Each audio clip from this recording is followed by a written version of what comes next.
Aparece el reloj. Ahí estamos ya en vivo. Hola para las personas que nos van a empezar ahorita a sintonizar aquí en Facebook Live. Les damos la más cordial bienvenida a este conversatorio con el doctor Hugo Leiva, que lo tienen ahí en su pantalla en el lado superior, y también donde nos van a estar acompañando Atenas López Pintor y Ulises Fonseca. El día de hoy es muy especial porque vamos a hablar justamente de la traducción y de lo que implica este libro, El silencio de Hermes, libro del filósofo italiano. Le mandamos un saludo, que esté ahí checando esta transmisión. Y pues bueno, la finalidad de hoy no es como tal hacer la presentación protocolaria del libro, sino tener justamente esto, un conversatorio, un diálogo con el traductor, el doctor, y que bueno, esa es la finalidad de la actividad que vamos a tener hoy. Así que nos vamos a dar un minutito en lo que compartimos en nuestros respectivos muros de Facebook, y en cuanto hagamos eso, damos comienzo formal. Igual mientras se van conectando las personas, ya van 6 personas que están ahí conectándose. Si quieren correr la voz y apoyarnos con la difusión en sus muros y compartiendo la invitación, está de maravilla. Entonces, si podemos compartir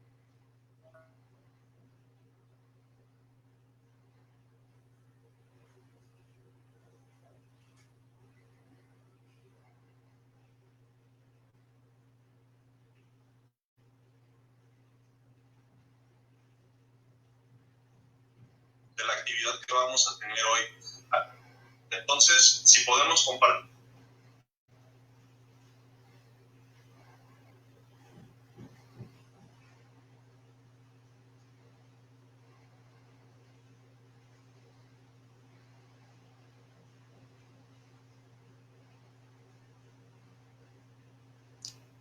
De la actividad que vamos a tener hoy.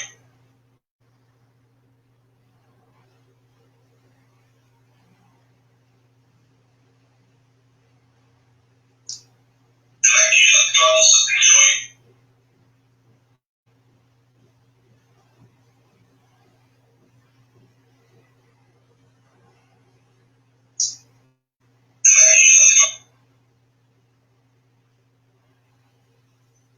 Listo. Pues bueno, ya comenzamos la transmisión y les decíamos, el día de hoy vamos a estar hablando de este libro, El silencio de Hermes. Tenemos un diálogo con el traductor y antes de comenzar me voy a permitir leer unas breves semblanzas de las personas que nos están acompañando. En primera instancia tenemos a Ulises Fonseca Madrigal. Él nació en Guadalajara en 1987 y vive en Morelia. Es periodista cultural, trabajó en La Jornada Michoacán, en Red Lab, en Agencia de Difusión Cultural y en el programa de radio Culturalia. En el ámbito literario ha colaborado en Revés Online, El Artefacto, y en la revista literaria La Pulque. Participó en la Expo de Foto y Cuento Luz Escrita, realizada en Fotoviva en 2018. Así que, Ulises, te damos la más cordial bienvenida. Muchas gracias por participar en este conversatorio. Ahora me permito presentar brevemente a Atenas López Pintor. Ella es egresada en la licenciatura en Lengua y Literaturas Hispánicas de la Universidad Michoacana y maestra en Filosofía de la Cultura, también por la Universidad Michoacana. Es doctorando en el programa de desarrollo educativo con énfasis en formación de profesores, ello en la UPN, y por si eso fuera poco, es candidata a doctora en el programa de doctorado en letras de la UNAM.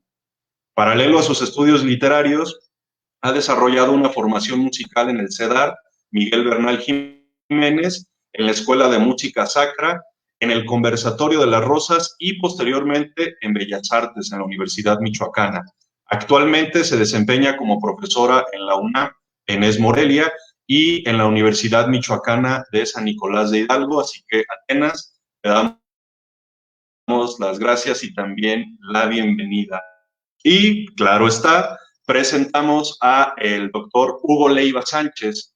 Él nació en Morelia en el año de 1979, es doctor en filosofía por la Universidad Michoacana de San Nicolás de Hidalgo, obtuvo su grado con la investigación semiológica Este es el nombre de su tesis doctoral: Poética, crítica y artisticidad, el modelo estético de Luciano Nani en el arte cinematográfico. Es maestro en Historia del Arte por la Universidad de Bolonia, en Italia, y licenciado en Ciencias de la Comunicación por la Universidad Latina de América, aquí en Morelia. Se ha desempeñado como profesor en la Universidad Nacional Autónoma de México, en la Universidad Michoacana, la UNLA, el Instituto Tecnológico de Estudios Superiores de Monterrey y en la Universidad de Morelia. Ha sido periodista, editor, traductor, guionista, actor y productor de cine, y realizó un proyecto como tesis de maestría titulado Proyecto Documental de Preservación del Patrimonio Cultural de las Comunidades Nahuas de la Costa Michoacana. Ha integrado el Consejo Técnico del Programa Conversión y ha sido organizador de Panóptico, primer encuentro de crítica cinematográfica, ello en el estado de Aguascalientes. Y por último, ha sido jurado y comité seleccionador de diversos festivales de cine, poesía, pintura y cartel. Estimado Hugo, también te damos las gracias por también en tu apretada agenda con las clases de investigación y la traducción, que estés aquí con nosotros para charlar el día de hoy. Y antes de comenzar a ceder la palabra, ya lo habíamos platicado, esta idea es conversar, ir teniendo intercalaciones. Obviamente le vamos a estar preguntando cuestiones a Hugo. Y antes de dar la palabra, y yo con esto cerraría esta intervención inicial, quiero dejar constancia de la cuestión evidente que ya hemos estado manejando. Esta edición, esta primera edición en español de Luciano Nani, fue gracias, obviamente, al apoyo descomunal y al interés que siempre ha mantenido Hugo por dar a conocer la obra de Luciano Nani en español. Claro que se ha traducido a otros idiomas este filósofo italiano, pero en español esta es la primera edición que se tiene, El Silencio de Hermes, lo cual para nosotros, para Silla Vacía, es un verdadero orgullo y un honor que alguien de la talla de Luciano Nani, a través de Hugo, pudiese brindarnos la oportunidad de editar este libro. Y si bien es cierto, esta edición como tal la tenemos gracias al apoyo que en su momento nos brindó Carlos Bustamante como director de la Facultad de Filosofía de la Universidad Michoacana, y también a el puente que estuvo realizando y gestiones que realizó también el doctor Carlos González Di Pierro. A ellos dos también les doy muchísimo las gracias. Es que se pudo ya materializar este primer trabajo, la punta de lanza de las demás traducciones que se están haciendo ya por parte del doctor Hugo Leiva. Así que bueno, esta edición la tenemos gracias al apoyo de estas personas, y este libro, lo decimos de una vez, también se encuentra disponible en Amazon, tanto en la versión Kindle como en la versión de impresión bajo demanda. Así que bueno, explicado lo anterior, y para cederle de manera inicial la palabra a Hugo, pues quisiera que nos platicaras, Hugo, a grosso modo, quién es Luciano Nani, cómo es que se dio tu acercamiento con él, con su obra, y a términos generales, y ahorita vamos a hablar sobre eso, ¿cuál sería el planteamiento general de este Silencio de Hermes? Que cedemos la palabra a Hugo. Bien, pues antes que otra cosa, gracias por la invitación, Miguel, aprecio mucho tus palabras. Agradezco también aquí a mis compañeros comentaristas, Ulises, es un placer conocerlos, aunque a Ulises ya lo había visto ahí en Silla Vacía. Pues nada, la cuestión, bueno, primero, la relación con Nani, tuve la fortuna de tenerla, tuve la fortuna de conocerlo cuando estudiaba la Scuola di Specializzazione en la Universidad de Bologna, la maestría en Historia del Arte que completé. Y bueno, él nos daba clase de estética en esta maestría. El primer texto que nos facilitó para que revisáramos fue un texto, bueno, que tiene un nombre irónicamente largo. Se llama De lo que sería conveniente discutir antes de cualquier discusión acerca del arte, más un regaño decidido a un joven estudioso de estos temas. es un artículo que cuando yo lo leí, pues realmente significó un antes y un después, ¿no? Respecto a mi forma de pensar, la manera en la que consideraba el mundo del arte, el mundo del cine, que es de este mundo lo que más me interesa. También las cuestiones relativas a la materia de interés que siempre he tenido, que es pues la comunicación, concretamente la comunicación y el ámbito social. Yo también pues he trabajado en medios de comunicación. En ese momento pues era más mi enfoque, mi preocupación. Y pues poco a poco al comenzar a leer pues no solo la obra de Nanni, sino la discusión respecto a los temas que trata Nanni, que son temas gigantescos, o sea, temas milenarios, ¿no? Obviamente, pues fue despertando en mí más una pues vocación, digamos, teórico-académica. Yo antes de estudiar la maestría, pues era un periodista, así de simple, y después me pareció más interesante pues irme hacia la docencia y la investigación, de ahí que haya hecho el doctorado, ¿no? En el Instituto de Investigaciones Filosóficas de la Universidad Michoacana. Entonces, ya desde que yo me titulé de la maestría, tuve la fortuna de que mi asesor fuera Nanni. Hice, como ya tú mencionabas, un proyecto documental para la preservación y difusión del patrimonio cultural de la comunidad náhuatl de la costa michoacana, una de las 3 principales comunidades indígenas que tenemos aquí en el estado.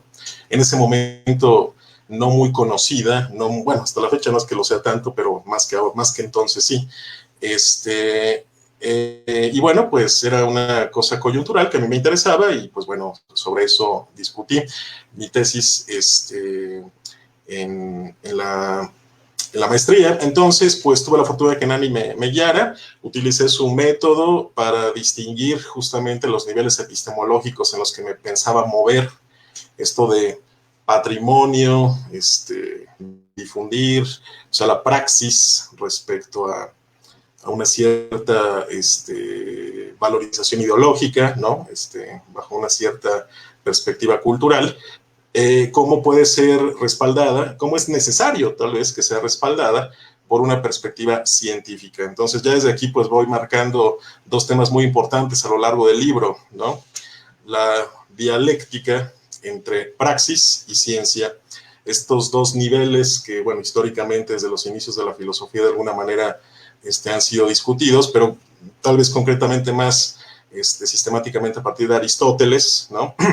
Y entonces esta praxis y esta ciencia son 2 pernos fundamentales dentro de la estructura discursiva de las teorías de Nanni, ¿no? Y dentro de la praxis, pues tenemos precisamente el mundo del arte, ¿no? Aunado, pues, a otras muchas prácticas que las culturas disponen en cuanto institucionalización, pues, de, obviamente, comportamientos que parten del individuo, ¿no? Entonces, esta práctica del arte, pues, funciona de manera distinta a otras prácticas, histórica y sincrónicamente, ¿no? Entonces, pues, Nanni, como muchas otras perspectivas a lo largo de la historia, como muchos otros tantos filósofos, pues aborda la cuestión de, pues, ¿qué es el arte? ¿A qué llamamos obra de arte? ¿Cuándo se da esta? ¿No? Pero Nanni, y es aquí donde yo veo una de sus principales aportaciones y novedades en el sentido más, digamos, contemporáneo en cuanto a las tendencias. Él pretende responder esta pregunta desde una perspectiva científica. Y más que definir qué es el arte, porque en sí la ciencia no define qué es el arte, lo define la cultura, como ya dije, más bien a la ciencia le interesaría describir cómo se da esta definición, esta construcción histórica, como todas las construcciones humanas, conceptuales y no, a que llamamos arte, ¿no? Entonces, esta descripción de este fenómeno, de esta identidad, de esta praxis, para Nanni debe tener también la, digamos, sistematización de un método, ¿no? De un método que permita distinguir este discurso descriptivo de los discursos ideológicos, productivos, prácticos, que están en juego en todo momento en la determinación de lo que es la cultura, ¿no? Entonces, pues aquí ya de entrada vemos dos grandes puntos. Lo que es el arte para una persona, lo que es el arte en general para la cultura, y cómo viene descrito y abordado este fenómeno desde una perspectiva científica que tiene una finalidad, obviamente como la ciencia viene concebida, no normativa, una vocación explicativa, profunda, pero que no esté contaminada con posiciones personales, con posiciones ideológicas, contaminada con praxis, pues, ¿no? Y esto me doy cuenta que es también una discusión milenaria, ¿no? ¿Hasta qué punto es posible pensar en que una ciencia puede estar depurada de la práctica, de las ideologías, de las visiones del mundo, de la historia? Bueno, pues me doy cuenta que es una gran discusión y bueno, justamente Nani la afronta, pero la afronta con una claridad, con una determinación y con una certeza que para mí fueron muy sorprendentes cuando las conocí, ¿no? Yo estaba acostumbrado siempre a que cuando se hablaba de estos temas, se hablaba siempre con un sentido a priori de vaguedad, ¿no? De perspectiva individual, ¿no? Para mí el arte, o yo creo. Nunca había escuchado a alguien que dijera, yo quiero hacer una ciencia del arte, y esta es la teoría que tengo acerca de cómo debe ser esa ciencia, ¿no? Entonces, pues para mí esto es una cuestión capital, ¿no? No solamente desde el punto de vista académico, científico, sino desde el punto de vista existencial.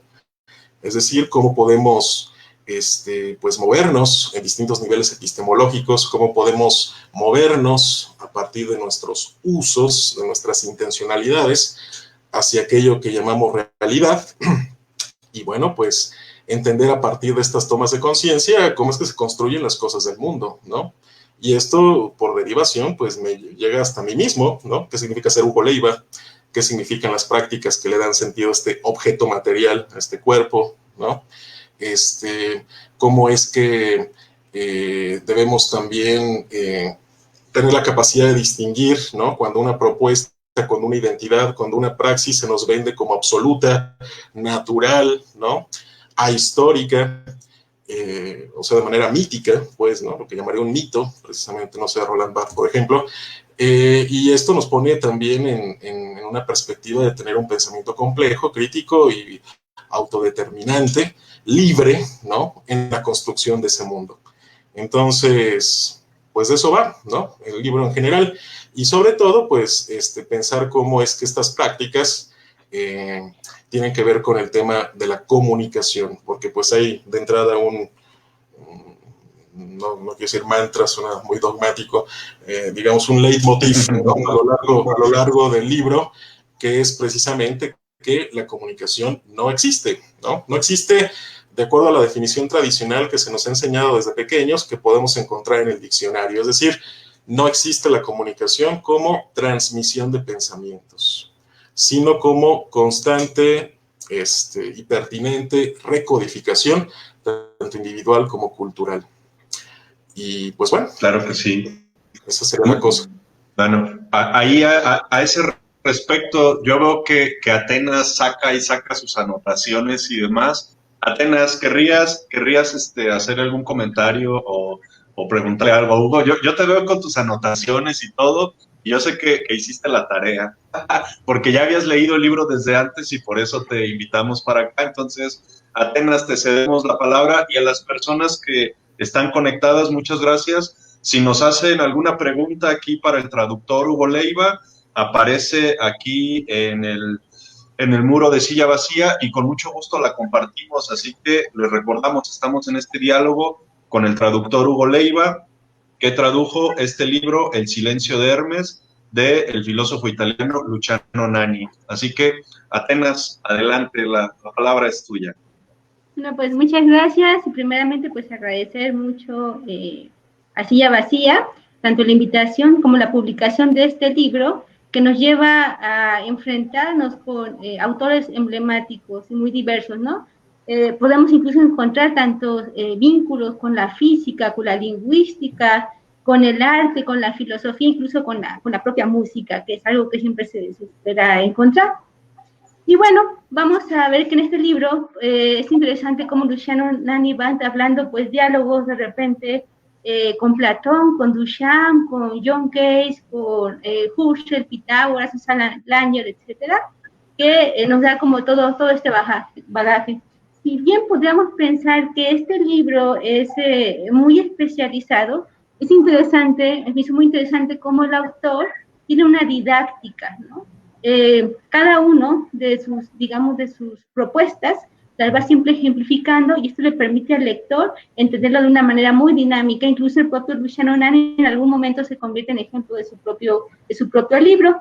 Y bueno, para iniciar, me parece que hay como 3 categorías que están en juego y de las que Hugo nos haya hablado, que van a ser primordialmente el arte, la ciencia y cómo se contraponen estas con la teoría de la comunicación. Y para iniciar, y antes de iniciar, quisiera un poquito mencionar que es muy primero felicitarte, Hugo, por el ámbito de darnos la oportunidad de conocer la obra de Luciano Nani, porque realmente uno se enfrenta casi a todas las tradiciones. Es muy interesante también cómo Luciano Nani toma una postura, no solamente lo describe, ¿no? En algún momento también da una respuesta al arte, a la ciencia de la comunicación. Pero algo también muy interesante en tu trabajo es que no queda simplemente como una traducción, ¿no? Sino que a partir de conocer la teoría de Nani, tú también le enfrentas con el cine, y en algún momento sería muy interesante pues conocer tu trabajo o la publicación de tu tesis doctoral, que aborda esto sobre la poética crítica de la artisticidad, y dices el modelo estético Luciano Nani en el arte cinematográfico.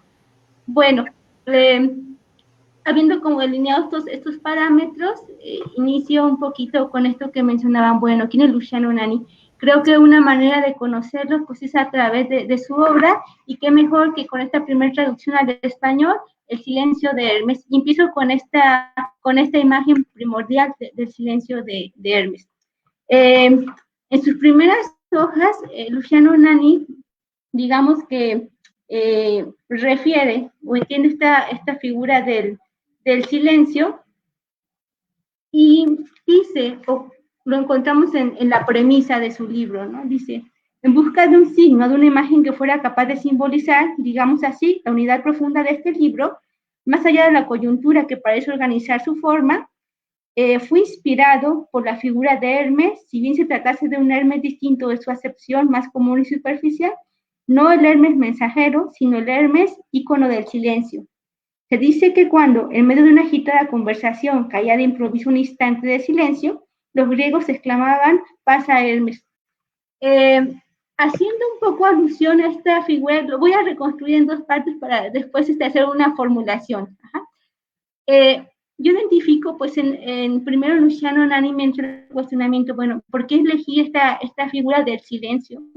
¿Cómo la va a abordar? Incluso algo que es como muy determinante para el siglo XX, que va a ser el silencio, tanto en el ámbito de la poesía, en la música. En la página 31 me encuentro que Luciano Nani pues hace alusión a John Cage, ¿no? Que va a ser alguien que va a subrayar este concepto en toda su dimensión. Para un poquito entender cómo lo aborda la música, me ha permitido, y haciendo alusión en que Luciano Nani habla en específico de John Cage, y aunque no nos dice muy bien qué obra se está refiriendo, evidentemente por la descripción que realiza, uno puede inferir que se refiere a la obra 433, ¿no? Que la música va a ser como un paradigma, a lo mejor también como Duchamp lo sería en la pintura, y en la poesía también tendríamos su referencia. Bueno, antes de contraponer estas 2 imágenes, entonces pienso en la imagen pues de John Cage, y si nosotros pensáramos en cómo lo vamos a trabajar este ejemplo del ámbito visual, ya que incluso Luciano Nani también muestra este interés por el ámbito visual. Podríamos imaginar que a lo mejor hasta el siglo XIX nosotros tendríamos como partituras en este ámbito, que uno no negaría que estamos frente a una partitura. Tenemos ahí los sistemas, etcétera. Pero en el siglo XX, con la imagen de John Cage, va a haber, vamos a decirlo, una ruptura, y quizás no que crea específico algo nuevo, sino que nos crea una percepción de algo conocido. ¿A qué vamos con ello?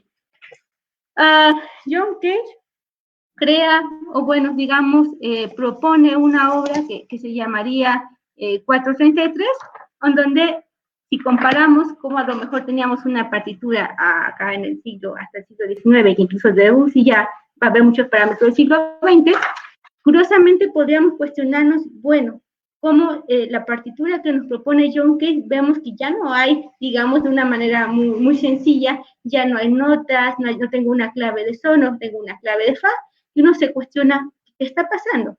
Visualmente yo puedo inferir que en esta, a lo mejor, disposición gráfica, más que una partitura, hay una tendencia pues al vacío.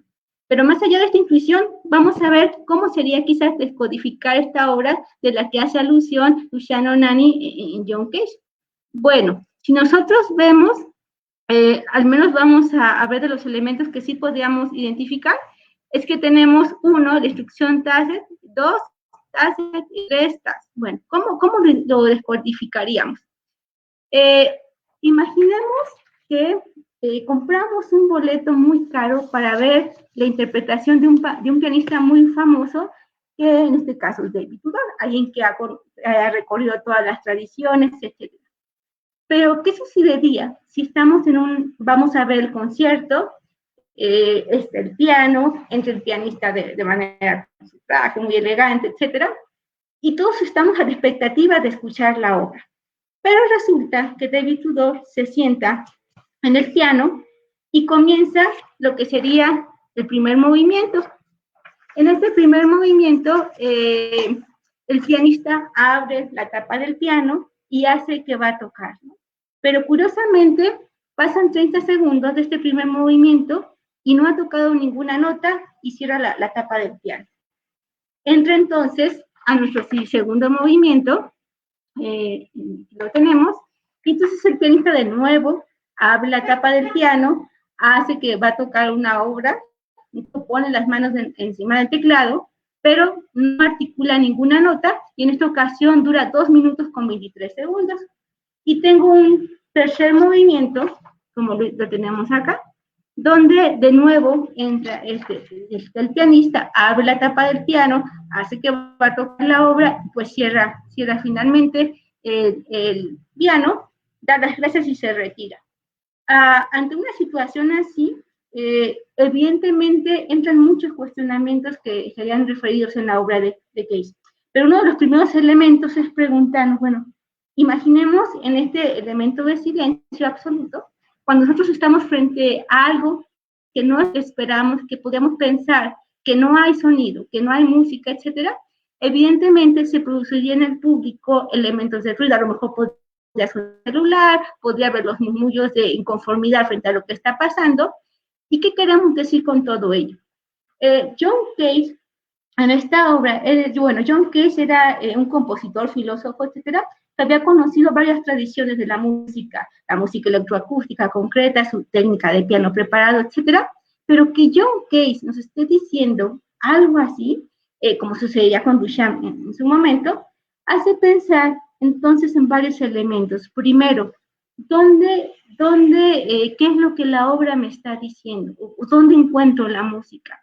Vamos a ver que John Cage pone como elemento primordial la alusión del silencio absoluto, y en este elemento de escuchar una obra sonora, podríamos tener la ironía de que el silencio no existe y que este silencio o espacio es llenado en el público, es decir, ese vacío es llenado por los ruidos del espacio, etc.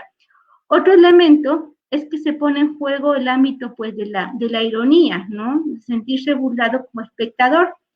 Otro aspecto es que a lo mejor durante mucho tiempo en nuestra tradición occidental fuimos pasivos respecto a la recepción de la música. ¿Y qué pasa cuando lo que estoy viendo, lo que estoy escuchando, me remite a preguntarme, esto es música, esto es arte, qué está pasando? Son varios cuestionamientos que me remiten entonces a mí como espectador, es ser activo a lo que está sucediendo. Bueno, digamos que esto iba a ser como un parámetro para el siglo XX, y es muy interesante que esta figura del silencio la retoma, o con ella comienza Luciano Nani en el título de su obra, ¿no? En base a estas formulaciones, que incluso lo vamos a tener que Luciano Nani dice en la página 31, en relación a la obra de John Cage. ¿Quién no tiene presente, no ha vivido, la vergüenza de la propia tos, por ejemplo, en una situación similar, o por englobamiento de la obra? Pienso, por ejemplo, en algunos performances de John Cage. Cada ruido de la sala era, por decisión de su poética, obra, y por lo tanto texto, con su función como tal. Por la descripción que hace, es muy probable que se refiera a esta obra insonora, incluso, bueno, teniendo esos dos elementos, lo que es la figura del silencio de Hermes, que es este espacio que se origina como entre un mensaje, etcétera, y la alusión de John Cage, de su obra insonora, que pone, digamos, en el centro el sonido, o este concepto de aparente silencio absoluto, el cual él mismo desmitifica, podríamos preguntar, pues, lo siguiente. Primero, ¿cuál es, en el caso particular, aprovechando aquí la presencia de Hugo, que es un gran mediador entre la obra de Luciano Nani, me surge el cuestionamiento de cuál podría ser el vínculo de Luciano Nani con la música?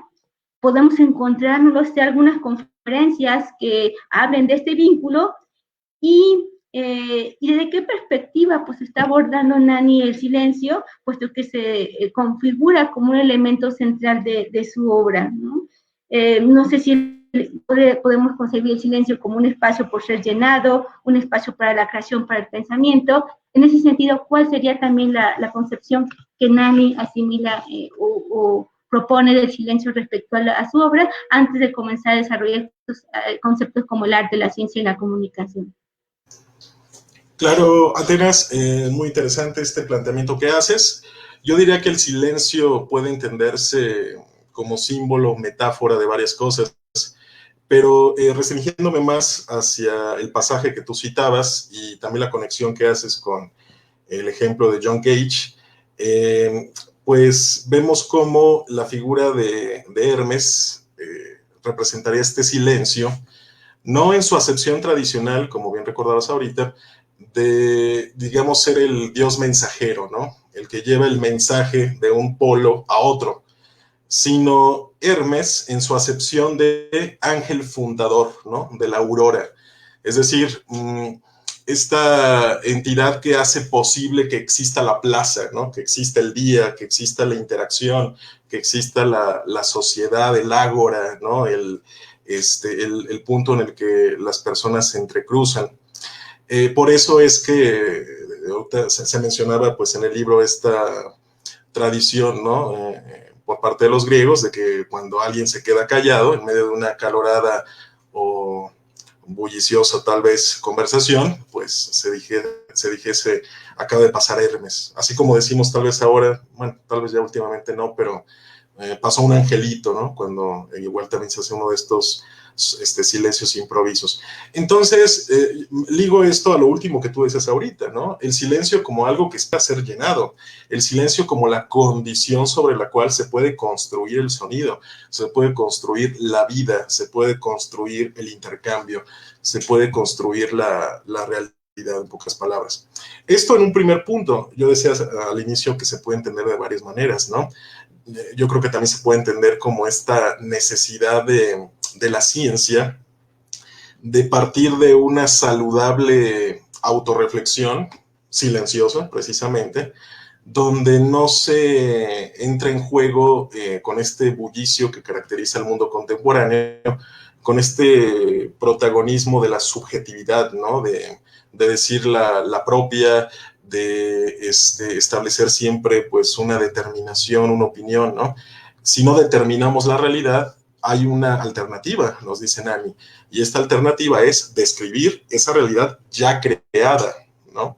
Entonces, esta realidad creada, construida históricamente por nuestras praxis, pues sería justamente el objeto de la ciencia, que debe partir pues de una epogea, de una suspensión de juicio, de una distancia de análisis, ¿no? Respecto a la realidad. Y yo creo que también ahí se puede entender un poco esta noción de silencio. Silencio también entendido como pues este proceso de autoevocación que nosotros tenemos cuando creemos que nos comunicamos comunicamos, ¿no? Cuando establecemos, pues, la práctica lingüística, ¿no? Con otras personas, pero también cuando estamos de frente a una obra de arte. Tú ahorita mencionabas también con el ejemplo de John Cage que escuchar esta obra, bueno, escuchar, ¿no? Esta obra, vivir esta obra, nos lleva pues inevitablemente a la pregunta de, ¿esto es música? ¿No?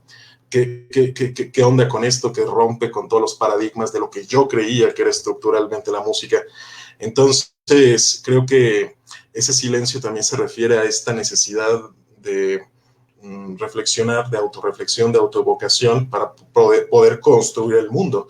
O sea, determinarlo. Ya dijimos que es una determinación histórica, práctica, que parte del individuo, que llega a la institucionalización de la cultura, porque la cultura siempre está detrás del individuo, ¿no? Entonces, creo que a partir de estos elementos se puede, en mi consideración, ya interpretando esta metáfora que usa Nani, entender este punto.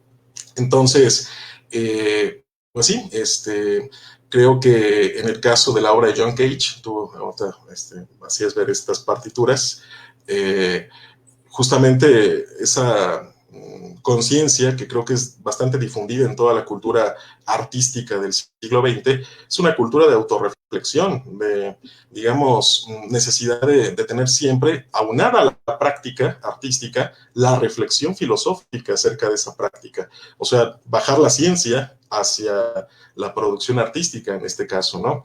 Entonces, esto me parece muy interesante porque, pues digamos, sería pues un arte que nos ayudaría a conocernos a nosotros mismos, ¿no? De tener una relación más profunda, consciente con los detonadores semánticos, culturales, históricos, como ya dijimos, que nos permiten reconocer y determinar qué significa la obra de arte, ¿no? Qué tipo de experiencia, qué tipo de relación tiene conmigo. Entonces, también ese sentido de autoevocación yo lo ligaría un poco con el silencio. Bien, ahorita continuamos, y antes de darle la voz a Ulises para continuar ahí con el diálogo, una cuestión para las personas que están conectadas. El Silencio de Hermes, como ya lo decía, es el primer libro que se publica en español de Luciano Nani, gracias a la traducción, está por acá, del doctor Hugo Leiva, pero justamente fue eso, él como conocedor de la obra, cuando nos reunimos en la que es la segunda casa de filosofía, el Café Lumbo, cuando nos reunimos con Carlos González de Hierro y que llegó Hugo, que era la primera vez que nos veíamos, llegó con todos los libros de Nani en italiano. Llegó con todos los libros de Nani en italiano y él llegó de, a ver, aquí está la propuesta y vamos a trabajar. De inmediato, claro que me sumé y le dije, vamos a llevarlo a cabo y lo hacemos. Obvio, siempre cuando él estuviera traduciendo y demás, pero hay una situación fundamental que la ligo con esto, Hugo, para que por favor nos respondas y posteriormente le damos la palabra a Ulises y luego otra vez a Arte. La cuestión medular es la siguiente. Tú llegaste con todos los libros de Nani en italiano y cuando te dije, ok, vamos a traducir, vamos a editar, pero yo no conozco la obra. ¿Cuál es el libro que vamos a hacer? Y tú de inmediato tomaste El Silencio de Hermes en italiano y dijiste, este libro es el primero que hay que traducir, no en orden cronológico, pero sí nos dijiste sin titubear, este es el libro que hay que traducir. Me gustaría que nos comentaras, por favor, a las personas que están acá, por qué en español o para acercarse a la obra de Nani es importante este libro antes que los que él publicó. ¿Por qué tu propuesta sin titubear fue, este es el que se tiene que publicar? Que nos comentes al respecto, por favor.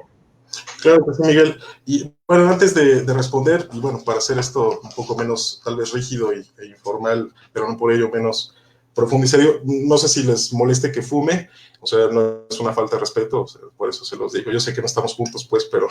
No te vamos a oler, no hay problema. Hola, tú, o sea, se lo pregunto.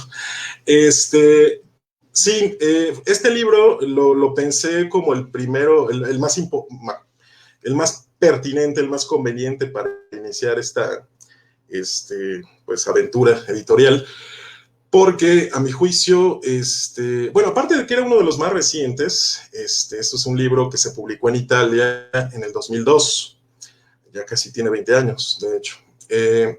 Y bueno, después de este libro, Nani ha solo publicado otros dos, que son también, digamos, recopilaciones más bien, de otros ensayos sueltos que ya tenía.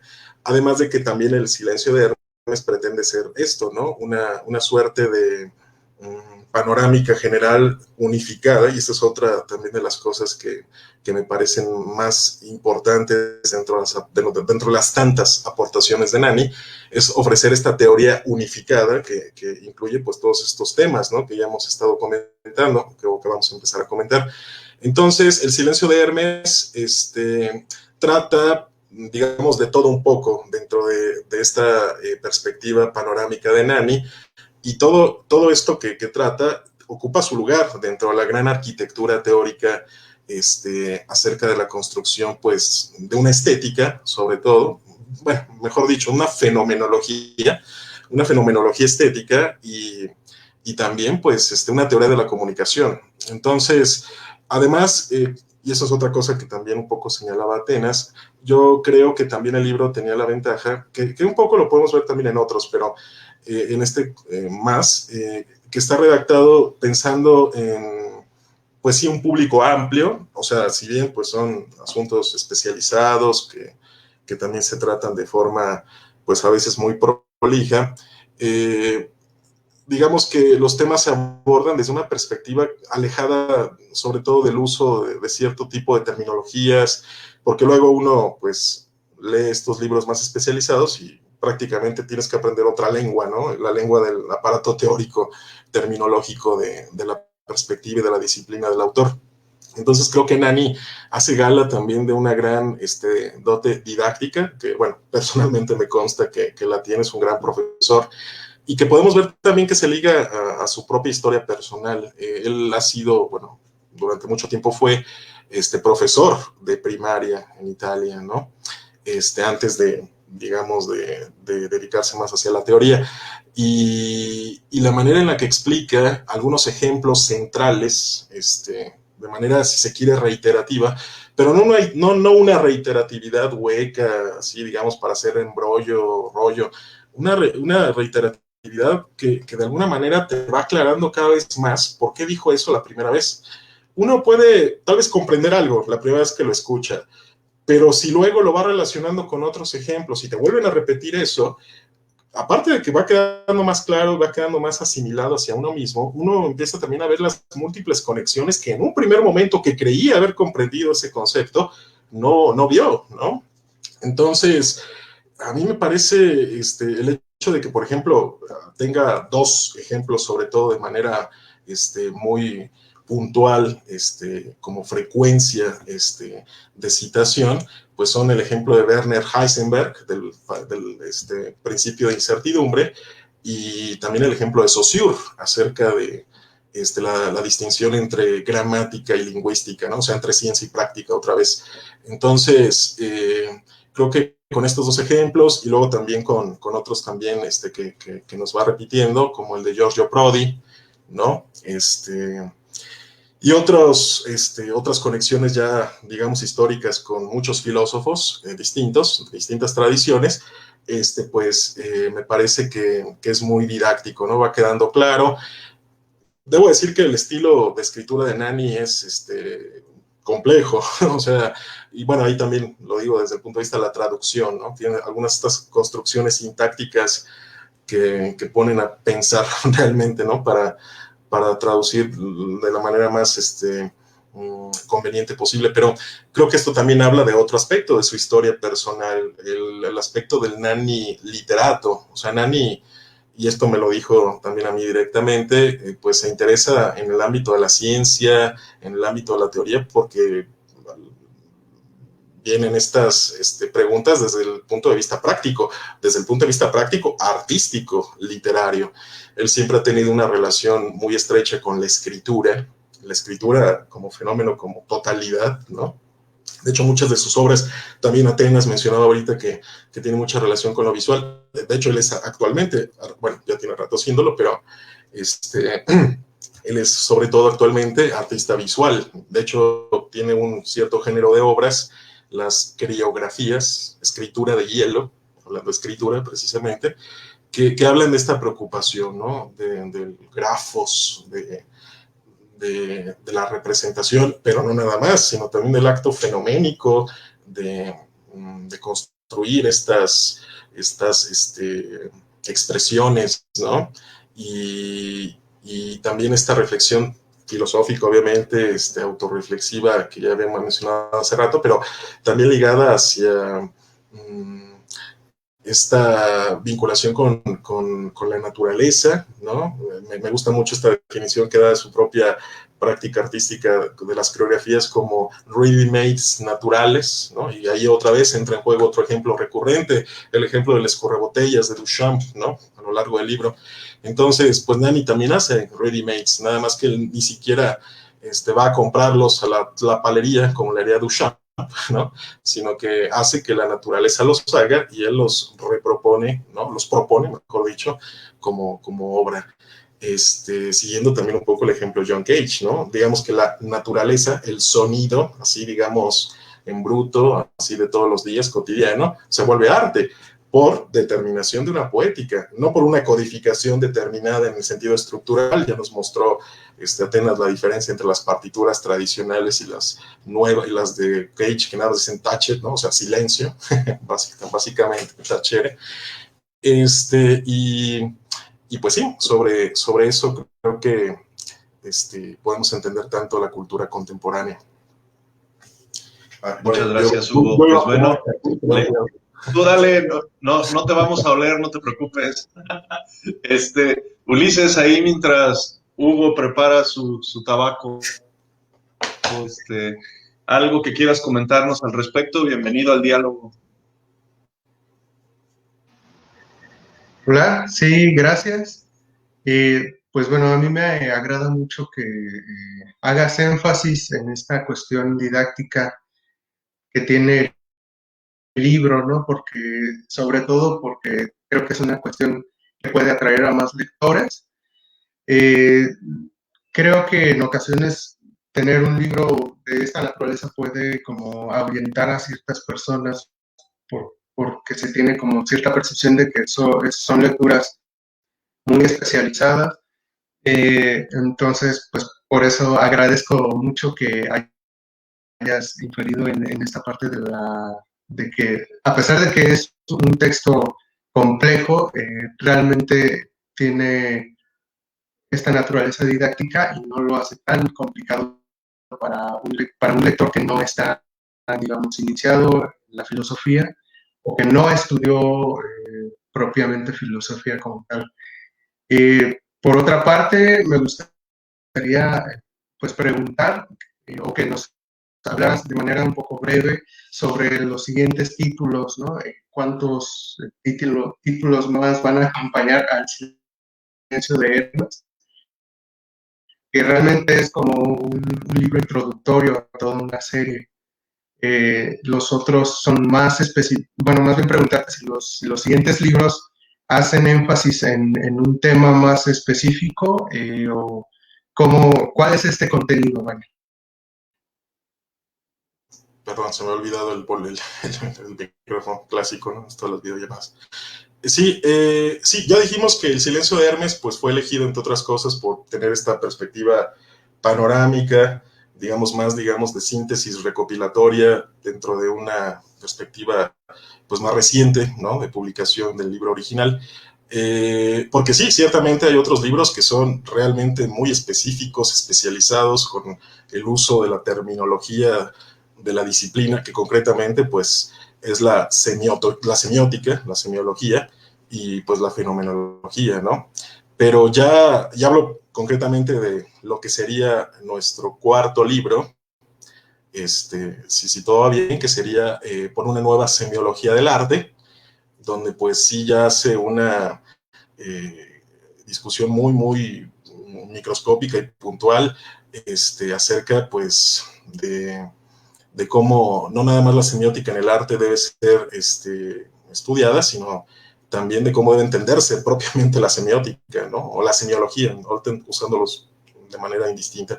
Entonces, este es un libro, pues, donde vamos a ver ahí toda la terminología de Jacobson, de Prieto, de Umberto Eco, de Barth, de, bueno, tantos autores. Y bueno, pues otro libro también ya, digamos, más específico, pues sería Tesis de Estética, el tercer libro que vendría después de la Poética, que es una respuesta así, literal, puntual, línea por línea, de este pasaje del libro de Umberto Eco, no sé si lo conozcan, dentro de su libro Los límites de la interpretación, un libro que publica Eco en los 90, cuando está en pleno el furor postmoderno, postestructuralista, ¿no? Justamente el autor de Obra Abierta corre al reparo diciendo, aguas, momento, sí hay ciertos límites de la interpretación de la obra de arte, ¿no? No es que sea abierta lo que cada quien quiera decir. Y entonces empieza a discernir cómo estos límites se encuentran en el plexo intentio autoris, intentio operis e intentio lectoris, ¿no? Entonces empieza, ahora sí que ahí a repartir críticas a tanto un polo como a otro, y sobre todo dirigiendo más sus baterías hacia este Far West contemporáneo. Entonces, de Far West me refiero, bueno, Far West en muchos sentidos, pero sobre todo en interpretación. Y bueno, hay un pasaje que le dedica así, ahora sí que específicamente a Nanni, ¿no? Y este pasaje de ese libro, ya Eco lo había, digamos,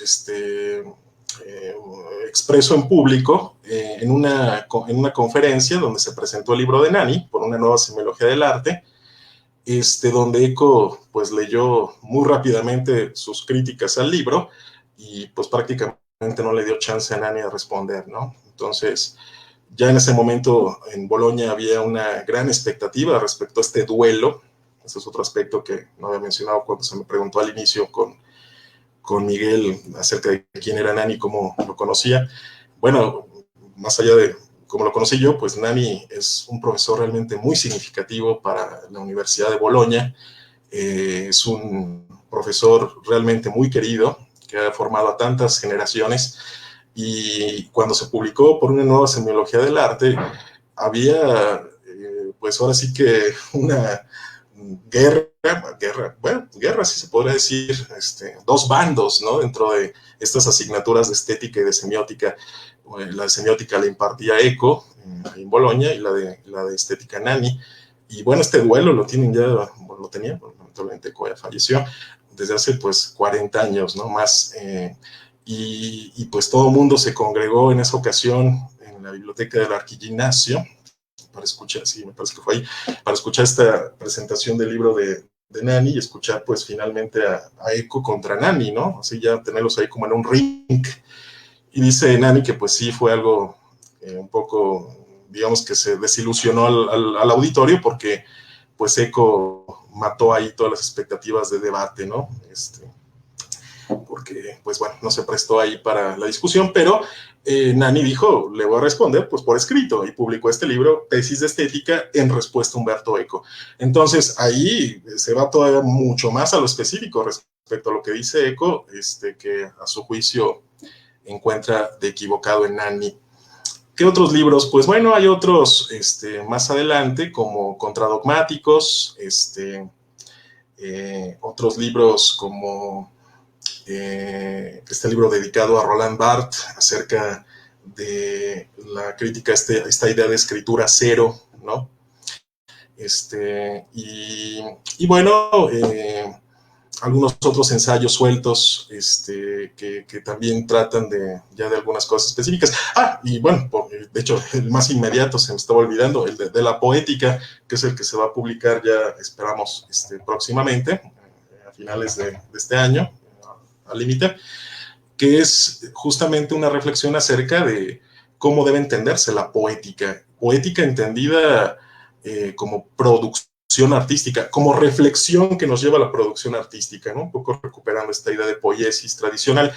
pero poniéndola en su adecuado nivel epistemológico, sobre todo después de esta perspectiva estructuralista a partir de Jacobson y compañía, de entender a la poética como una, o al menos pretender que fuera una ciencia del lenguaje poético, una ciencia de la literatura, y que, pues, a juicio de Nani, pues, traicionan esta vocación, ¿no? Está muy bien querer hacer una ciencia de la literatura, una ciencia del arte, pero no hay que confundirla con una perspectiva ideológica personal, práctica, acerca del fenómeno artístico. Y a juicio, pues, de Nani, Jacobson cae en eso, ¿no? Entonces, de la poética nos habla acerca de cómo es que una obra se vuelve obra de arte, ¿no? Cómo es que un artista produce una obra, cómo es que se da la relación de la obra con la crítica y cómo es que entra en juego la cultura como árbitro y como calificante, pues, de todo el fenómeno. Entonces, pues esos son los libros próximos: de la poética, tesis de estética por una nueva semiología del arte, después Contradogmáticos, la escritura año cero, un mito, de Roland Barthes, y algunos otros ensayos ya más específicos. Ulises. Gracias, Hugo. Muchas gracias. Bueno, pues para cerrar, llevamos 55 minutos y les agradecemos mucho a las personas que están conectadas y que nos están mandando comentarios. Los estamos reitero, el libro está disponible en la librería de Silla Vacía. También está en Amazon para las personas que nos ven o que nos van a ver fuera de México, en versión Kindle y versión paperback. Así que bueno, pues bueno, para cerrar, Atenas una participación, Ulises otra participación, y con esto ya estaríamos cerrando el conversatorio. Después igual podemos armar otro, pero de entrada pues me parece que el ejercicio va cumpliendo con los elementos que se tenían. Atenas, te cedemos la palabra para cerrar tu participación, por favor. Sí, bueno, primeramente también me sumo al interés de Ulises de poder revisar la publicación de los siguientes libros. Realmente cuando uno inicia a revisar el primero, se queda uno vinculado esperando las siguientes publicaciones, y en especial a mí me interesaría mucho esta tesis de la estética, Humberto Eco, en forma de respuesta, y también de cómo nace y vive una obra de arte, ¿no? Quizás una temática tan debatida ahí en los cursos de estética, y me encantaría conocer cómo la va a resolver Nani. Bueno, mi siguiente aspecto, abordando estas categorías de arte, ciencia, y cómo las contrapone con la teoría de la comunicación, voy a retomar algunos ejemplos para formular pues mi pregunta, ¿no? Hablaba yo también de esta didáctica que se agradece en Luciano Nani, y que hace de alguna manera el libro más dinámico, más interesante. Y bueno, menciono algunos ejemplos para dirigirlo a la pregunta.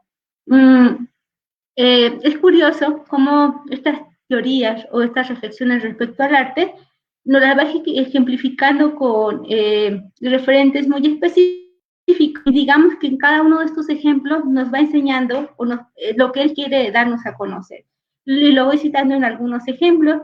Es curioso, empieza también con uno de los primeros ejemplos donde Luciano Nani se construye también como una figura dentro de una cultura, ¿no? Y entonces nos va a decir que nuestra identidad está determinada por la cultura, y lo dice como un ejemplo muy básico. A lo mejor en determinada cultura puedo ser alto, en determinada cultura puedo ser bajo, etc. Después, Nani aborda otro ejemplo, incluso es muy interesante cómo casi retoma los mismos ejemplos en todo su libro, pero los va enriqueciendo y va sumando tanto la teoría comunicativa como la ciencia, que es un cruce muy interesante con la ciencia. Y bueno, en otro momento nos habla, por ejemplo, de las escurrebotellas que mencionaban, y del que yo también como lectora me preguntaba, bueno, ¿a qué se refiere con escurrebotellas? Porque generalmente uno conoce pues la fuente de Duchamp. Y aquí he traído un poquito a lo que se refiere con el escurrebotellas, realmente un objeto, digamos, hecho por un cantinero donde se podían escurrir las botellas. En este segundo ejemplo de las escurrebotellas de Duchamp, digamos que Nani nos permite aprender la noción de espacio. Es distinto si el escurrebotella funciona dentro del negocio del cantinero hacia si lo disloco en un museo, ¿no? Entonces, va a haber una diferente percepción del objeto. Otro punto y otro ejemplo es que es el con el que mencionábamos de John Kay. En este ejemplo, Nani nos permite aprender sobre lo que él va a denominar este contexto homogéneo y este contexto heterogéneo. Va a referir a la obra a la obra de arte como un texto y también lo que sucede alrededor como este contexto que nos lleva a reflexionar. Otro de los ejemplos va a ser el que realiza o describe con Lara Cardella, donde nos habla de una joven, digamos, escritora que publicó una novela y que, digamos, que las interpretaciones que se hacen de su novela no son las que ella esperaría, o al menos con las que fue escrita la novela, por lo que ella interpone un juicio y finalmente denunciando a la justicia civil al crítico, y finalmente pues el tribunal ignoró su pretensión y dio la razón al crítico. ¿Qué nos enseña con este ejemplo Luciano Nani? Se refiere primero que el artista quizás es propietario material de su obra, pero nunca es propietario epistémico de la obra. Esto es muy interesante. También refiere que el artista en algún momento, cuando empieza a desarrollar qué es lo que la obra le está diciendo, deja de ser artista y se convierte en el crítico de la obra. Otro de los ejemplos es el que establece a partir de la relación de Umberto Eco con Luciano Nani respecto a las reglas de interpretación. Digamos que retoma la formulación de Umberto Eco y habla de tres elementos que están en la interpretación: la intención del autor, de la obra y de la intención del usufructuario. Y finalmente Nani dice, o lo pone con el ejemplo de una barca, dice, la barca, la entidad de la barca, de una barca, imaginemos una barca, y se tiene una intención primero con el carpintero que la construyó, otra relación con la barca misma y otra con el barquero que la usa. Dice, pero después quitemos el mar y la barca, su constructor y su usuario serían vanos, nulificados por su encanto en un mundo sin agua, sin líquidos, y cuestiona, ¿es pensable acaso la barca, sin el mar, etcétera, que es lo que está viendo con el ámbito de la cultura? Y voy con un último ejemplo para formular el cuestionamiento. Hay otro ejemplo que nos refiere respecto al barman y la alusión de la poesía, y dice así: imaginemos que entramos en un bar y fijamos atentamente el rostro del barman, diciéndole poesía, y después de una brevísima pausa, por favor, ¿me da un café? A partir de estos elementos, digamos, nos permiten ir identificando cómo Luciano Nani se está aproximando a esta noción de arte. Incluso un concepto central va a ser pues la practicidad. Después, digamos que contrapone esta teoría o la noción del arte con el ámbito de la ciencia y le enriquece de muchos ámbitos que podría también enriquecer con varios ejemplos que se han mencionado. Más o menos, de un desglose general, viene esta formulación. ¿En qué consiste el modelo estético de Nani o cuáles son los parámetros que propone para acercarnos como a este arte, en específico este arte contemporáneo, ya que en algún momento menciona que para acercarnos a la estética no necesitaríamos estar dentro de los cursos de estética, pues estamos inmersos dentro de esta realidad. Otra vez el micrófono. Sí, justamente ahorita que citabas el ejemplo, Atenas, de la barca, quisiera aquí, bueno, ponerlo, a ver si no es complicado. Déjenme ver. Aquí está. Ahí se ve, rapidísimo. Porque sí, un poco resume todo esto que estamos diciendo. Ya está ahí en pantalla, Hugo. ¿Sí se ve en pantalla? Sí, ya. Perfecto. Bueno, ¿quién decide las reglas de la interpretación? No existe el conocimiento directo del mundo, ¿no? Nosotros construimos este conocimiento de lo que llamamos mundo. Nuestras percepciones, expectativas, interpretaciones, valores, etcétera, son mediados por la conciencia colectiva, por la cultura del lugar. Tú mencionabas esto del espacio, el dislocamiento Atenas. Justamente a esto se refiere Nani, ¿no? Esta cultura del lugar que detona, que marca las pautas para que una obra, para que un texto, para que un discurso, para que un objeto sea interpretado de cierta manera. ¿Qué ¿qué se toma, digamos aquí, como elemento de conciencia? Bueno, alguien dirá, sí, ya lo sabemos desde Kant, ¿no? Lo sabemos ya desde otras reflexiones. Bueno, muchas veces no se asume precisamente esto, ¿no? Que más allá de la intención del autor, de la intención del propio texto, o sea, de la obra como tal, de su estructura, y de la intención del lector, del receptor, pues existe detrás la intención del lugar, la intención de la cultura, de sus usos, que va marcando la pauta respecto a la determinación y la vida de esos textos, de esos lugares, de esos objetos, de esos discursos, ¿no? Entonces, antes de la intentio autoris, de la intentio operis y de la intentio lectoris de Eco, existe la intentio culture, la intentio loci, como la llama Nanni, que es la intención del lugar, la cultura, del momento histórico. Pero tampoco Nanni se va por, ahora sí que la fácil, esta perspectiva muy postmoderna, muy postestructuralista, de decir, pues todo depende del contexto, ¿no? No, hay distintos tipos de contexto. Ya un poco los mencionaba ahorita Atenas, contexto homogéneo y contexto heterogéneo, referido a la relación que tiene esta con propiamente la estructura de la obra.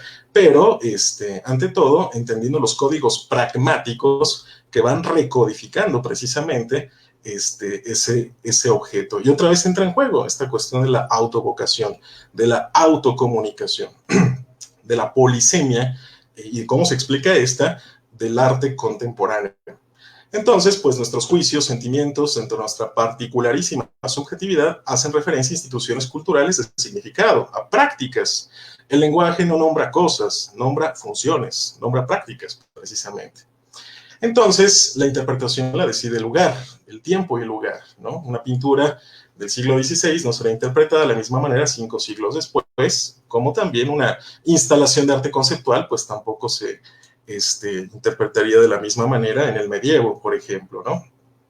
Entonces, conviene, antes de concentrarse en las características internas de una obra, en su estructura, mirar hacia afuera y entender la praxis que determina justamente el sistema de uso que tiene ese objeto. Hablando de arte, pues entender que la identidad es un producto de ese lugar, es un producto de esa institución, de esa cultura, y esta institución, esta cultura, permite que existan muchas poéticas, existan también muchas perspectivas críticas, pero no en una perspectiva de decir, pues es que el arte es subjetivo y así es, ¿no? Fíjense, cuando uno dice así es, pues uno dice así es en todos los tiempos y en todos los lugares. No, esta polisemia, esta vida tan plural y tan heterogénea que tiene el arte, es producto del uso que actualmente tenemos activado para esta identidad, no porque el arte sea en sí mismo subjetivo o polisémico. Entonces, pues, termino nada más con esta última diapositiva. Imaginemos a la obra de arte como una barca de madera. A fin de estudiarla exhaustivamente, es necesario considerar no solo las razones de la propia barca, sino las del constructor y las del usuario de la misma. Pero no hay que olvidar que todo depende de la lógica del agua, del líquido que hace posible pensar siquiera en una barca. Tal es el papel de la cultura en todas las entidades humanas, incluido el arte. Bueno, pues a partir de esta toma de conciencia, pues también entra en juego cómo es que debe entenderse el papel de la ciencia y cómo es que es necesario distinguir entre poética y estética, o bien entre crítica y estética.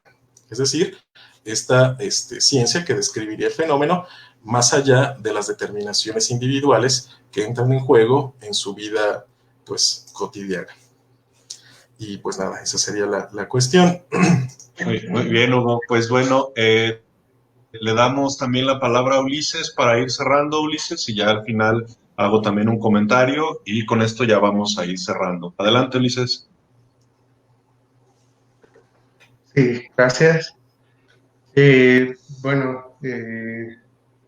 A propósito del arte contemporáneo, hay actualmente una figura que se ha vuelto como mainstream, por así decirlo, Avelina Lesper. ¿Crees que personas como ella necesitan o requieren leer este libro, para como dejar de polarizar las posturas y las críticas, pues lo que producen en medios?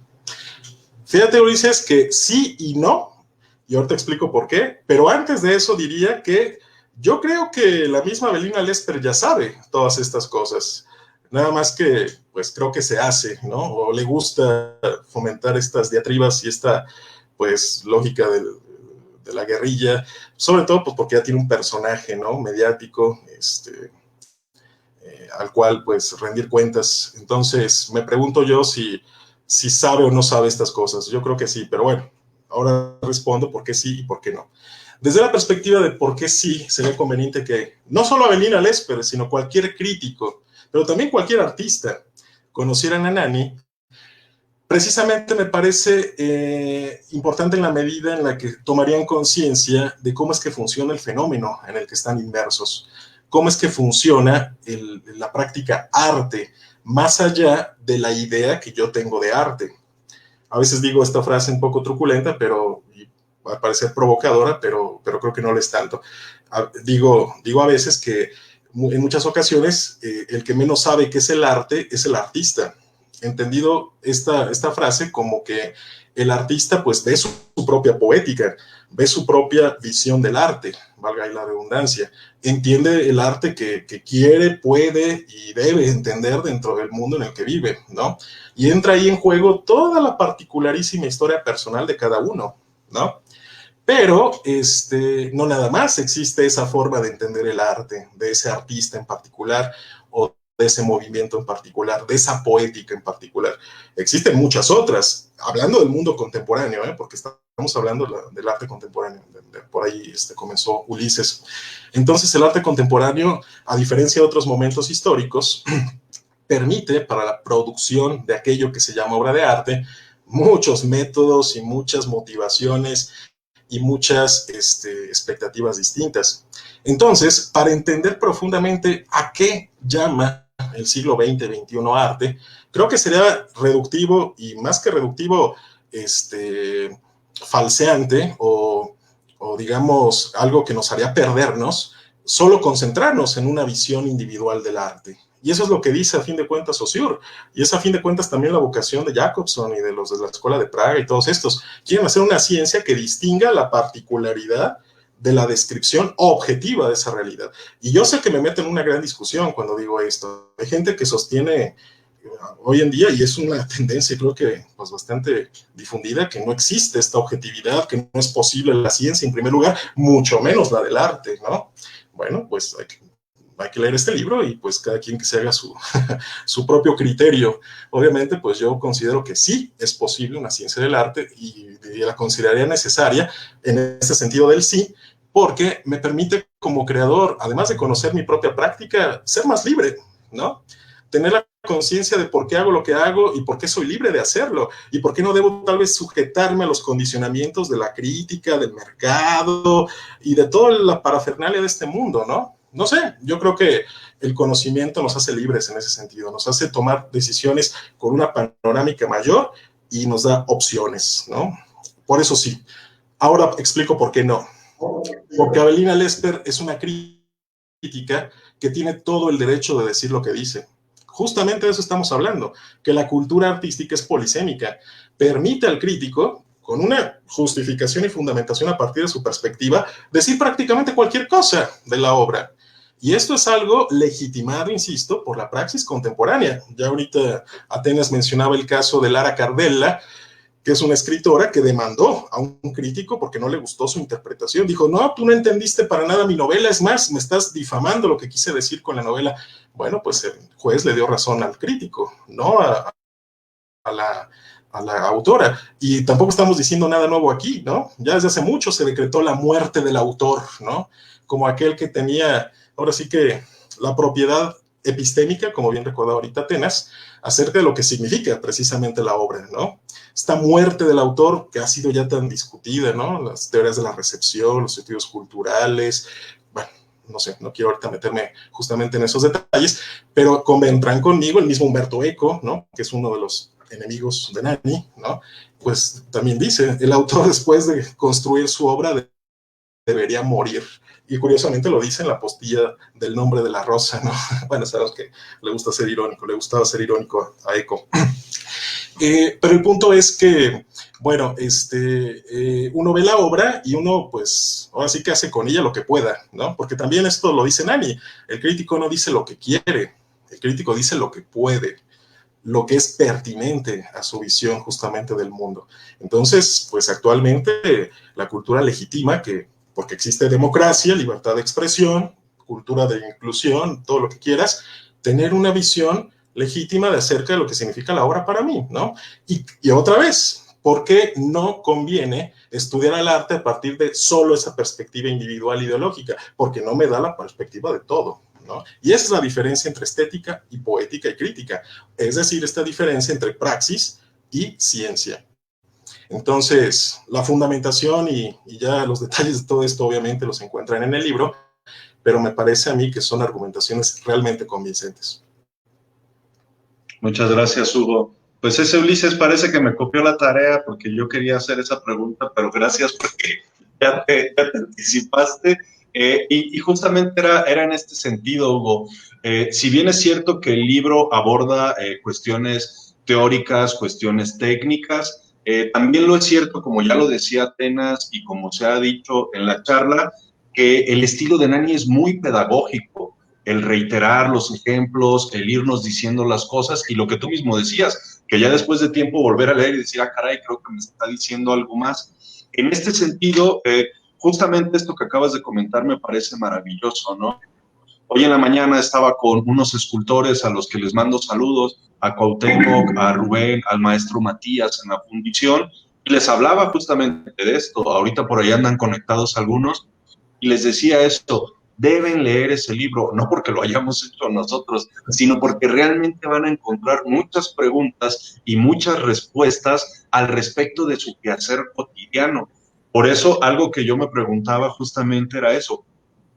¿Por qué valdría la pena que alguien no necesariamente especializado en el área, una persona que estudia historia del arte, una persona que está creando en poesía, en escultura, en música, etcétera, ¿por qué valdría la pena que pudiera acercarse a Nani? ¿Qué es lo que Nani le podría comentar al respecto? Insisto, me parece que ya respondiste bastante en lo anterior y enlazarlo con esto, y yo con esto ya cierro la participación de mi persona, es a ti de manera específica, como traductor, ¿qué retos o qué problemáticas o qué cosa te fue fácil en tu experiencia de traducir este texto? Se hablaba de eso. Sabemos que, o identificamos que no es lo mismo traducir unos poemas, una poesía, pero a ti, ¿qué te representó traducir un libro de ensayos con esta terminología, en esta situación de alguien a quien tú conoces, quien fue tu maestro? ¿Cómo fue para ti ese proceso en cuanto al respecto de la traducción? Bueno, pues ya quiero ahora sí que partir del dicho obvio, conocido por todos, ¿no? Traduttore traditore, es decir, traductor traidor. Bueno, pues la finalidad de un traductor pues es recrear en una lengua distinta de la manera más fiel posible, recrear y fiel, ¿no? Ahí hay dos cosas ahí paradójicas, pues el pensamiento de un autor, ¿no? Bueno, obviamente yo tuve la fortuna tengo la fortuna de conocer a Nani, tuve la fortuna de ser su alumno, he leído pues toda su obra. La cuestión es que aún así, a veces pues sí hay ciertas expresiones, ciertos ejemplos que uno pues puede interpretar de varias maneras, ¿no? Otra vez, pues no existe la comunicación como tal, aunque yo tenga ahí el libro y lo lea, ¿no? Y ahí diga claramente algo, pues ese algo a veces pues puede significar varias cosas. Y bueno, tengo la fortuna, insisto, pues de conocer al autor y más o menos pues saber por dónde, aun cuando pues al final de cada ensayo traducido, yo le pregunto a Nani, le mando el borrador, le doy mis apuntes, o sea, las dudas que me surgieron en los casos de ambigüedad que acabo de referir, y le pregunto también a veces, explicándole lo más posible cuál es la valencia cultural de cada término, qué expresión le gustaría más elegir si una y otra. Yo sé que a veces los traductores se toman estas atribuciones y son legítimas, pero bueno, yo aquí tengo esta relación con Nani, que es una relación de muchísimo respeto, además del cariño y la admiración que siento. Quiero ser fiel, quiero realmente aún con la conciencia de que tengo que dar la vuelta sintácticamente para expresar de manera más clara un pensamiento que no puede ser traducido palabra por palabra, aún así quiero ser preciso, ¿no? Entonces es una dialéctica, un juego permanente entre traicionarlo y reproducirlo fielmente. Pero obviamente, digamos, el objetivo final es hacer una síntesis que hable de lo que precisamente él quiere decir, ¿no? Sé que es paradójica toda esta cuestión, pero quien conozca más de una lengua sabe a lo que me refiero, ¿no? Y creo que todos, ¿no? Inglés, por ejemplo, claro, en una cierta medida todos hablamos, y hay cosas intraducibles, hay cosas que uno luego dice, pues, hay que sacarle la vuelta, ¿no? Mentir para decir la verdad, ¿no? De alguna forma. Y sí, sobre todo... Claro. Y sobre todo lo de la sintaxis, algunas construcciones sintácticas, que son de tenerte así pensando, ¿no? Cómo muchas veces uno no quiere cambiar tanto el orden de las frases, pero luego sí dices, no, pues tengo que empezar con el final y, bueno, viajes del oficio. En la sintaxis y en la cuestión semántica, de ejemplos en el ámbito cultural, son los obstáculos principales, en mi caso. Bien, pues eso que acabas de comentar me parece fundamental y no se había dicho. Algo prioritario y que también es digno de mencionar es que Luciano Nani nos cedió los derechos a Silla Vacía de manera completamente gratuita. Eso también se lo agradecemos muchísimo, porque si ya de por sí era complicado sacar la edición, teniendo la traducción de Hugo, gestando la edición, pues bueno, todavía pagar los derechos para la traducción ya era impensable, y Nani nos los obsequió justo con esa finalidad de que se diera a conocer su obra. Y esto que acabas de mencionar, Hugo, me parece medular, porque tienes esa cercanía con Nani, le puedes preguntar a él. Sí, es una gran fortuna. Esto que acabas de decir, ¿qué te parece? ¿Cuál crees? Eso a mí en realidad me llena de mucha satisfacción. Ya creo que no se ve, pero se me llenó la piel de gusto de este proyecto que es muy, muy lindo. Así que bueno, yo le doy la palabra tanto a Atenas como a Ulises para cerrar, para despedirnos, y con esto ya estar terminando la transmisión del día de hoy. Bueno, pues evidentemente también este elemento de la traducción, evidentemente, y luego pensarlo en filosofía y en otra cultura, totalmente fue un reto, y muchas felicidades.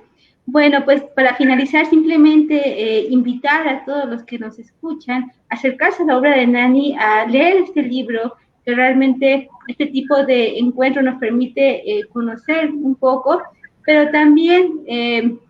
no solamente acercarnos a la obra de Nani, evidentemente yo creo que pensar su obra a mí inmediatamente me evocaba cómo hacer, incluso proponer algún momento un seminario donde incluso pudieran estar Hugo y Luciano Nani discutiendo sus elementos, ya que son primordiales para acercarnos del ámbito filosófico. Realmente cuando uno lo revisa va recorriendo muchas tradiciones en el ámbito de la estética en la filosofía. Y también creo que un punto muy valioso respecto a tu trabajo, Hugo, evidentemente muchas gracias por la traducción de esta obra, pero también algo muy interesante es que te construyes como un investigador de la obra de Luciano Nani y también generas tu propia propuesta, ¿no? Al llevar este modelo estético incluso al arte cinematográfico. Y de repente uno piensa, ¿cómo podría ser este modelo estético de repente a la música, a la poesía? Entonces, también en algún momento yo creo que esa tesis doctoral valdría la pena pensarla en su publicación, en algún seminario, es decir, una vez que uno se va acercando a este pensamiento de Luciano Nani, después darle esa, cómo vamos en otro ámbito, en esa aplicación. Y por esa parte, pues felicidades, y en esta doble felicitación, muchas felicidades a Silla Vacía por darle un espacio a las humanidades, por tomar este reto, y todo este proceso editorial que va por muchas etapas, y también por creer en ustedes, y que ahora va siendo un espacio compartido para todos. Y igual, felicidades a todo el equipo de Silla Vacía. Gracias. Ulises, por favor. Sí, pues bueno, yo comparto la idea de Atenas, de que sería muy pertinente que existiera un seminario esperemos que el siguiente año las condiciones sanitarias ya permitan un poco más la realización de estas actividades de manera pues, presencial, ¿no? Porque siempre hay una sinapsis distinta a cómo se hace en línea. Y pues también invitar a las personas a que se acerquen a este libro, que pues no le tengan miedo, que se den la oportunidad pues de iniciarse en el estudio de este filósofo italiano, que hasta este momento había permanecido desconocido en nuestra lengua. Y pues bueno, sería todo. Pues agradecer a quienes miraron esta transmisión, este conversatorio, y pues muchas gracias. Gracias, Ulises. Gracias, Ulises. Pues Hugo, bueno, para los dos, ya la tesis doctoral de Hugo ya está en cronograma editorial para este año, entonces sí, claro que teníamos que sacarla, entonces ya está para el último trimestre de este año, ya tendremos esas noticias y claro, me sumo al tema del seminario, entonces ya hay 3 asistentes, Hugo. Así que te damos la palabra, Hugo. No, pues no añado nada más. Muchísimas gracias ante todo a ustedes, Ulises, Atenas, un placer ya conocerlos, aunque sea pues a la distancia. Miguel, pues qué decir, ya estamos en este barco desde hace rato y ahí seguiremos. Gracias, como siempre, por tu gran entusiasmo y tu compromiso. Y gracias a quien nos mira, ojalá que se animen a leer, a acercarse a la obra de este autor. Me parece que cambia la vida conocer sus teorías y pues nada, también ahora sí que dudas o cuestiones, pues escríbanos, la silla vacía, que también aquí nos puede servir de puente. Y pues aunque no esté el seminario, tenemos también diálogo a la distancia, ¿no? Muchas gracias, gracias por vernos. No, pues gracias, Hugo, Atenas, Ulises, muchas gracias. Y antes de despedirme, pues bueno, también a propósito del trabajo colectivo, esta chulada de portada le hizo Noé Martínez, a quien le mandamos un abrazo a Ciudad de México, y el minucioso cuidado de interiores es obra de Cristina Barragán, así nuestro brazo derecho. Así que también un abrazo y un saludo para ellos dos. Y al igual que ustedes, agradecerles muchísimo su tiempo a las personas que estuvieron conectadas, que nos estuvieron mandando saludos, los pasamos en pantalla.